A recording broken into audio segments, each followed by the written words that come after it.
Hello guys, nandito na naman tayo at ito isang mabilisan lang pag-usapan natin si John Wick na naman. Ano, what the heck, ayan o. Aba, binibigyan daw niya ng option si Jinggay. Para pag lumabas ang warrant at binibigyan niya ng option kung susuko o huli. What the heck? Hoy, John Wick! Ano ka ba? Sira ulo ka na ba talaga? Bibigyan mo pa ng option? Bakit hindi mo na lang hulihin kung uhulihin? Diba? At saka, yan lang ba ang kaya mo? Ang performance mo, ang kaya mo lang ang sumusuko at hindi mo talaga kayang manghuli ng mga hindi sumusuko. Si Agimat, kung hindi sumuko, malamang yun, hindi mo yun mahuhuli. Ngayon, si Jinggay, binibigyan mo ng opsyon. Napaka-weak mo, bagay talaga sa'yo ang John Wick, no? Dapat talaga sa'yo mag-resign, Isipin mo, pasusukuin mo pa, bibigyan mo pa ng opsyon, what the heck? Alam mo, mag-resign ka na lang, John Wick, kasi kaya ka na. Kaya ako naniniwala hanggat ikaw ang DILG, Secretary, hindi mahuhuli si Sprikitik.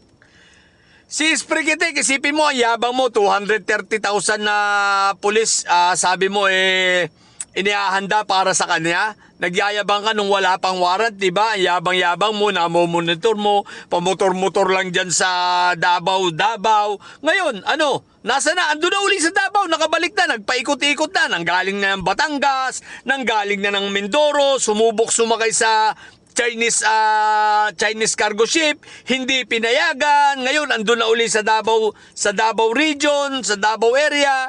Andun na, pumokus ka, maghanap ka. 230,000 ang tao mo Pinagyayabang mo Ang kaya mo lang ba talaga, John Wick, yung sumusuko? At yung mga hindi sumusuko, hindi mo kaya hindi mo mahuli si Atong Ang, hindi mo mahuli si Bantag, binaliwala mo, pinabayaan mo yung kay Binibini Baklang Hari, hindi mo inasikaso yun, pinabayaan mo rin itong kay Saldico, kaya nakapag-apply ng asylum, di ba? Dahil hindi mo ginagawa ang iyong trabaho. Kaya John Wick, mag-resign ka na lang. PBBM, kami nananawagan sa'yo. Alam mo, PBBM, hilang-hila ka nito ni John Wick. Ang non-performance na ginagawa nito, nahihila ka pababa. Kaya kahit anong galing, kahit anong buti, kahit anong ginagawa mong maganda, hindi tumatatak sa mga tao dahil sa katulad nitong si John Wick na sirang-sira na. Isipin mo, PBBM, ang daming mga at large ngayon, ang daming mga nakatakas na mga may kaso, di ba? Hindi nahuhuli. Bakit? Ang DILG secretary mo, yan lousy. Walang ginagawa. Di ba? Puro press con. Ngayon, isipin mo, imbis na pag lumabas sa warrant, hulihin na lang niyang hulihin. Ang gagawin pa niya bibigyan pa niya ng option? Saan ka nakakita? Napaka-weak. What the heck? Di ba ka?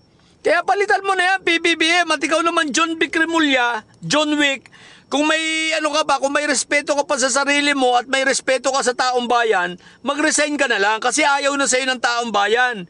Hindi ka effective.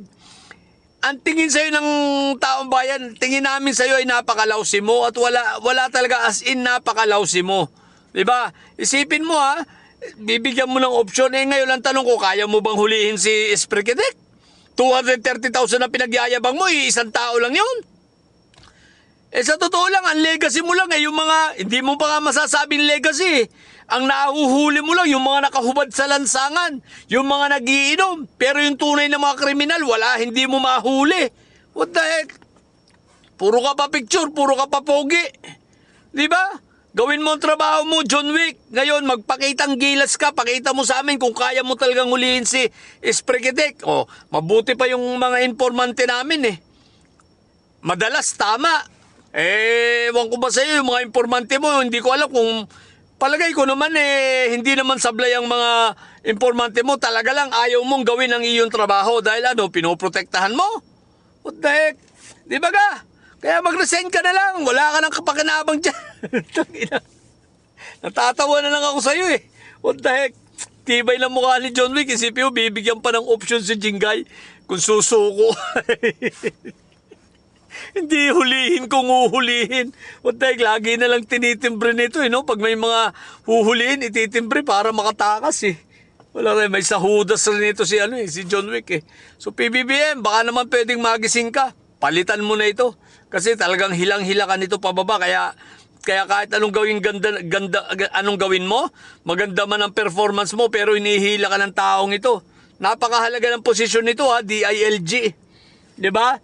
So, nadadala ka, PBBM, sayang ang mga pinagagagawa mo dahil dito.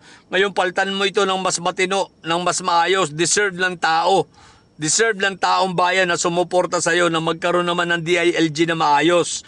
No, lalo na tumahawak sa peace and order, 'di ba? Deserve ng taong bayan. Ito walang kakwenta-kwenta, kita mo takot kay Barbie. Barbie 'yun, kinatatakutan mo.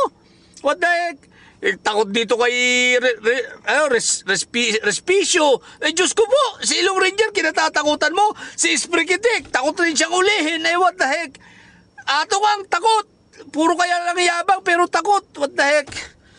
Hindi ito bagay dyan sa posisyon niya. PBBM, palitan mo na. At ikaw, kung may respeto ko, tulad ng sinabi ko, kung may respeto ko pa sa iyong sarili, mag-resign ka na lang. John Wick Remulla, what the heck ka talaga? What the heck? So, yun lang. Sa mga bobong didilis dyan at may sayad na nyo, ang tatay nyo ay preso, ang BP nyo ay bobo. Manatili kayo mga bobo at may sayad, sapagkat ang may sayad ay laging high blood. Bye!